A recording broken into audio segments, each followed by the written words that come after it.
নমস্কার বন্ধুরা, আজ মহাপঞ্চমী। আমরা এসেছি রানাঘাট কামালপুর গ্রাম অঞ্চলে, যেখানে তৈরি হচ্ছিল বিশ্বের সবচেয়ে বড় দুর্গা 112 ফুটের।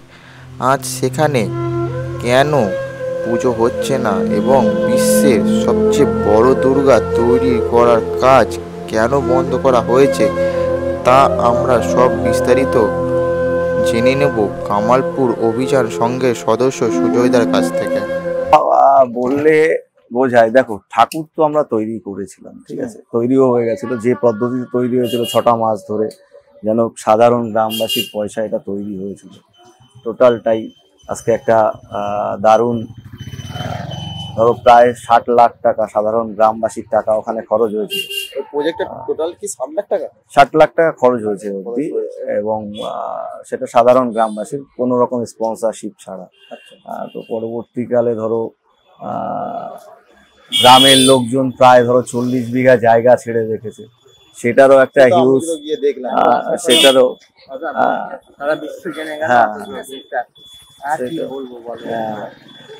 যাই হোক, সেটাও প্রায় 40 বিঘা জায়গা ছেড়ে রেখেছে। সেখানেও প্রায় ধরো 6 মাস ধরে ছেড়ে রাখলে কতটা লস হতে পারে, প্রায় 40-50 লাখ টাকা সেখানেও লস হয়ে যায়। তো এইভাবে আমরা পুজোটা কি হিসাবে চিন্তা করেছিলাম, যদি পুজোটা হতো তাহলে গ্রামের অন্যরকম একটা চেহারা বদলাতো। কারণ আমরা তো পুজোটা করেছিলাম শুধুমাত্র পুজো হিসাবে নয়, তো ওটাকে একটা গ্রামের প্রজেক্ট হিসাবে দেখিয়েছিলাম। গ্রামে যদি সব থেকে বড় পুজো হতো, শহর থেকে গ্রামমুখী লোক হতো, মানে গ্রামে একটা বাজার তৈরি হতে পারতো যে কদিন পুজো হতো। সেখান থেকে ধরো গ্রামের ছেলেরাই কাজ করছিল, প্রায় শিল্পী যারা ছিল, অনেকে আছে রাষ্ট্রপতির কাছে সম্বর্ধিত হয়েছে, বাউল সেটে কাজ করেছে। তো এরকম শিল্পীরাই কাজ করছিল, যাদের সাথে আমার পাড়ার, ওরাও আমার আশেপাশের গ্রামের, তো পাড়ার একটা হিউজ সংখ্যক ছেলেপেলে ওখানে কাজ করছিল, প্রায় 40 জনের মতো, 6 মাস ধরে। একটা ইকোনমি তৈরি হচ্ছিল ওখানে, একটা এই শিল্পটা তৈরি হতে পারতো।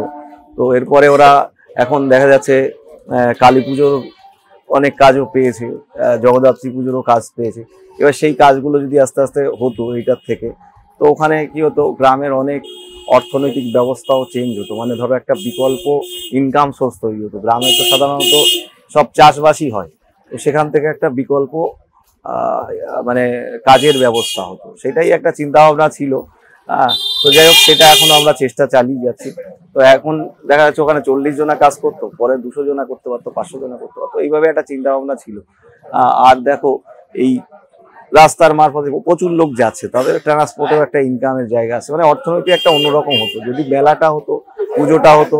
শহর থেকে এবং বিদেশ থেকেও প্রচুর লোকজন আসতো, তো সেখানে কি হতো, একটা মার্কেট তৈরি হতো। সেই ধরো পুজোর যে কদিনই হোক, 10-12 দিন যেটাই হোক, একটা যদি মেলাও তৈরি হতো, সেখানেও কিছু অর্থের চাকা ঘুরতো।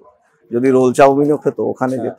তো এতে প্রায় কয়েকশো কোটি টাকার মনে হয় ওইখানে একটা মার্কেট তৈরি হতে পারতো, যেখান থেকে গভর্নমেন্ট হয়তো রেভিনিউ পেতে পারতো। হ্যাঁ, কিন্তু আমাদেরও একটা কাজ হতো কি, যে ওখানে গ্রামের যারা ছিল তারাই তো দোকানপাট দিত, তাদেরও একটা অর্থনৈতিক জায়গা সুরাহা হতো। তো এটা তো একটা প্রজেক্ট ছিল, এই প্রজেক্টটা হয়তো আমরা পুজোটা করতে পারিনি, কিন্তু যে অবস্থায় আছে ওই অবস্থায় রয়েছে, তো অনেকেই যাচ্ছে। ওটা রয়েছে আপাতত, তো ওই অবস্থায় রয়েছে, কোনো পুজোই গ্রামে হচ্ছে না এই মুহূর্তে, কারণ গ্রামটা একটা অন্যরকম শোকের ছায়া প্রথম পড়েছে। যখন আমরা তৈরি করতে শুরু করি প্রশাসন কি ডাইরেক্ট এসে না, আমাদের ওইভাবে বন্ধ না, করে এটা নিয়ে কথা না বলাই ভালো। প্রশাসন এতদিন ধরে টানাপোড়েন চলছিল, তারপরে গিয়ে কোর্টে গেলাম, কোর্ট থেকে যখন দেখলাম যে কোর্টেও একটা বিশাল অর্থের ব্যাপার থাকে, হ্যাঁ, তো সেই অর্থটাও আমরা ঠিক করে ম্যানেজ করাও একটা চাপ হয়ে যায়। তো সেইভাবে আমাদের এই মুহূর্তে তারপরে চিন্তা করলাম, আমরা কোর্ট থেকে কেস উইথড্র করে নিয়েছি। হ্যাঁ, তো কোর্টেও আমরা প্রায় 13-14 দিন ধরে, সেটাও একটা পুজোর আগে যদি এইভাবে থাকে তো হয় না। যাই হোক, একটা মানসিকতাও সেইভাবে নেই জোর, এই কারণেই পুজোটা আমরা বললাম যে ঠিক আছে, ক্লোজ করে দেওয়ার বিষয়। ওখানে এমনি পুজোই পুরোপুরি বন্ধ হবে, টোটাল পুজোই বন্ধ রয়েছে, কারণ কেউ বাচ্চা থেকে তো দেখতেই তো বাচ্চা গেছিল, যদি গিয়েছিলাম পুরো একদম কেউই ছিল না, পুরো জনবসতি এলাকা জায়গায় মরা। ওটা বিকাল হলে অনেক লোক আসে, কিন্তু এই মুহূর্তে কারোরই মানসিকতা নেই যে পুজো নিয়ে কোনো সুস্থ কোনো ভাবে আসা।